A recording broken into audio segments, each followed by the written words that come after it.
I think the lack of anything with Evgeny Malkin. It's like, obviously he's taken a lot of penalties, and that's concerning. But I feel like outside of that, I have not heard a darn thing about Malkin, and that's not good.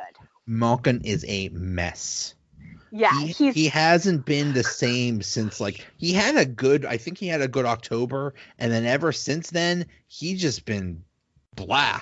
And it's he's even said it's like it's mental. He just keeps trying to press. Like, I don't know what the fix is. Maybe, have him sit down a game or something like that. I don't know, but it's all mental. I was going to say that maybe do you really want to scratch one of your best players? But exactly. At the same time, because here's the difference between Gino and Sid, and I don't like to do these comparison games, but the thing with Sid's always been known that if one part of his game's lacking, he picks it up in another way. He can just flip that switch. It's amazing. He has these like superpowers that I wish I had. Malkin, unfortunately, does not have that capability. If something's not working, he's not able to flip that switch and do something else. He just gets so frustrated, and I appreciate that frustration, but he's hurting the team. Yeah, it's just a mess right now. It's just not.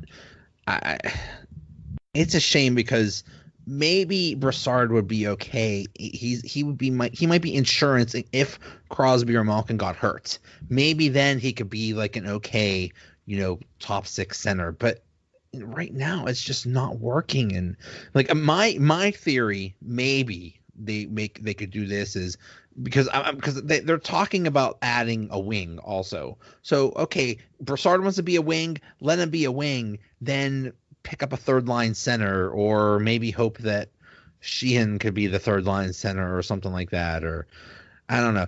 The Penguins are going to make some kind of move. They're just not going to. They always you always have a beer in your hand ready for Jim Rutherford to make that move. Well, before it was Ray Shero and now it's Jim Rutherford. You always know they're going to do something because it's the Penguins, and that's what they have to do. The thing that's always amazed me with the Penguins all these years, though, is how much they've stacked up on centers. And I feel like sometimes when they stack up on these centers, they don't consider how many of them can also move to wing. Yeah. Because if you're stocking up on centers, you've got to consider their versatility. And I know Brassard on paper was, quote, versatile. But I think about with Brassard, okay, he went to the Stanley Cup final with the Rangers. Well, you should have gone to the Stanley Cup final with the Rangers with those rosters they had. Of course you had Lundqvist as your goalie. Of course you were going to go to the Stanley Cup final at some point. Yeah. And then with Ottawa, they had that surprise run. But with those two teams, I think with the Rangers, he really did have good chemistry with those guys. And then even with Ottawa, but he probably wanted to be there. He probably just doesn't want to be in Pittsburgh.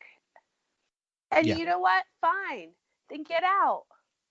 Yeah. Go. I'll take him to the airport. I'll call an Uber for him. I don't care. I don't know where to send him to, though. Maybe send him to LA. Yeah, I heard. Yeah. Yeah. Well, there are these rumors that Jeff Carter is on the market, which would be really, really funny if he was traded to Pittsburgh. I don't see him being the third line center in Pittsburgh. However, Jeff Carter does play both ends of the ice. But he's it would be hilarious if Carter came, or who's the dude in Philadelphia? Drew. Not Drew. Not Drew. Now I have to. Why can't I think of him? Anyway, it would be funny if one of the Flyers, showed up. Couturier. No. He's actually Wayne Simmons is a winger. Yeah, Wayne Simmons. Yeah, he want to be the center, but yeah. But Wayne Simmons plays in his own end, though. They need someone who's responsible in their own end. in order, because I don't think any of this is on Matt Murray. I think Murray's fine, even though, they lost the way they did last night. I still think Murray's fine. They need to shore up on defense. They need to get forwards who can play in their own end, and defensemen who can actually play defense. Exactly. And it's not just, the defenseman, it's just the total team philosophy, and it's just so frustrating. I'm going to go on record as saying Penguins are going to beat the Lightning because they played so bad, and it was just embarrassing. And they do this thing where they play really well against the good teams, and then they'll play a bad team and just be horrible. It's a very Pittsburgh thing to do. The Steelers did that too. So they're going to be seeing them 2 times in 10 days because they're going to be here on February 9th, and I'll be front and center for that one. Well, that's a guaranteed loss for the Penguins, because whenever they go down to Florida, they go to the beach. They probably talk about how warm it is. They're like, oh my God, it's not -6 degrees. This is awesome. I have actually seen them win in Florida, but that was back in 2013.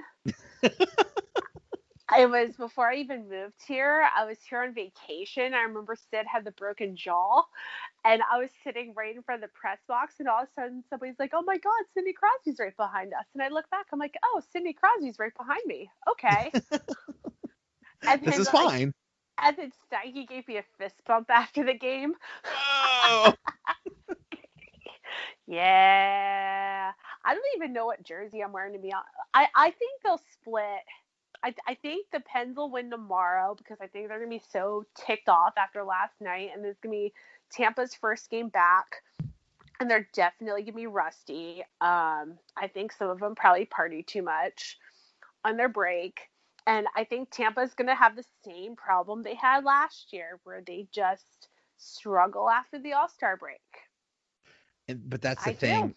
It's you say they start off strong and then struggle in the All-Star break. And the good Penguins teams, those years they won the Cup, it was the exact opposite. They would struggle in the beginning, and then just like coming into January, February, March, just play hot as heck and be be running on all cylinders. So yeah, that's not a good sign. It sounds like the proverbial peaking too early.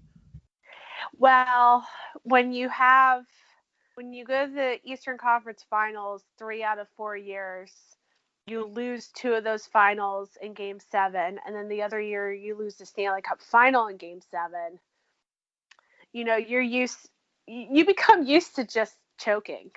You do. And I mean, they're going to coast in I joke with everyone that, they're going to coast in the playoffs. They'll wind up winning the first round, because that's just the way it works. Where if the playoffs started today, the Lightning would be playing the Penguins in the first round. Yeah. Because the Penguins are the 8th seed. That would be a riot. That would be an absolute riot. That is a worst case scenario for the Penguins, because they you're right. That first series, that's an automatic win. And then the choking starts. So yeah, the Penguins need to get out of that wild card spot and let someone else be the sacrificial lamb for that first round, and then get them in the they would get them in the conference finals. Yeah. So, yeah. If that's like in 16. Yeah. Well, it's also a worst case scenario for yours truly, because that would just be a bad scenario. I would have to root for someone. Anyway, we'll see how this game goes tomorrow. But go team. Yes. All right.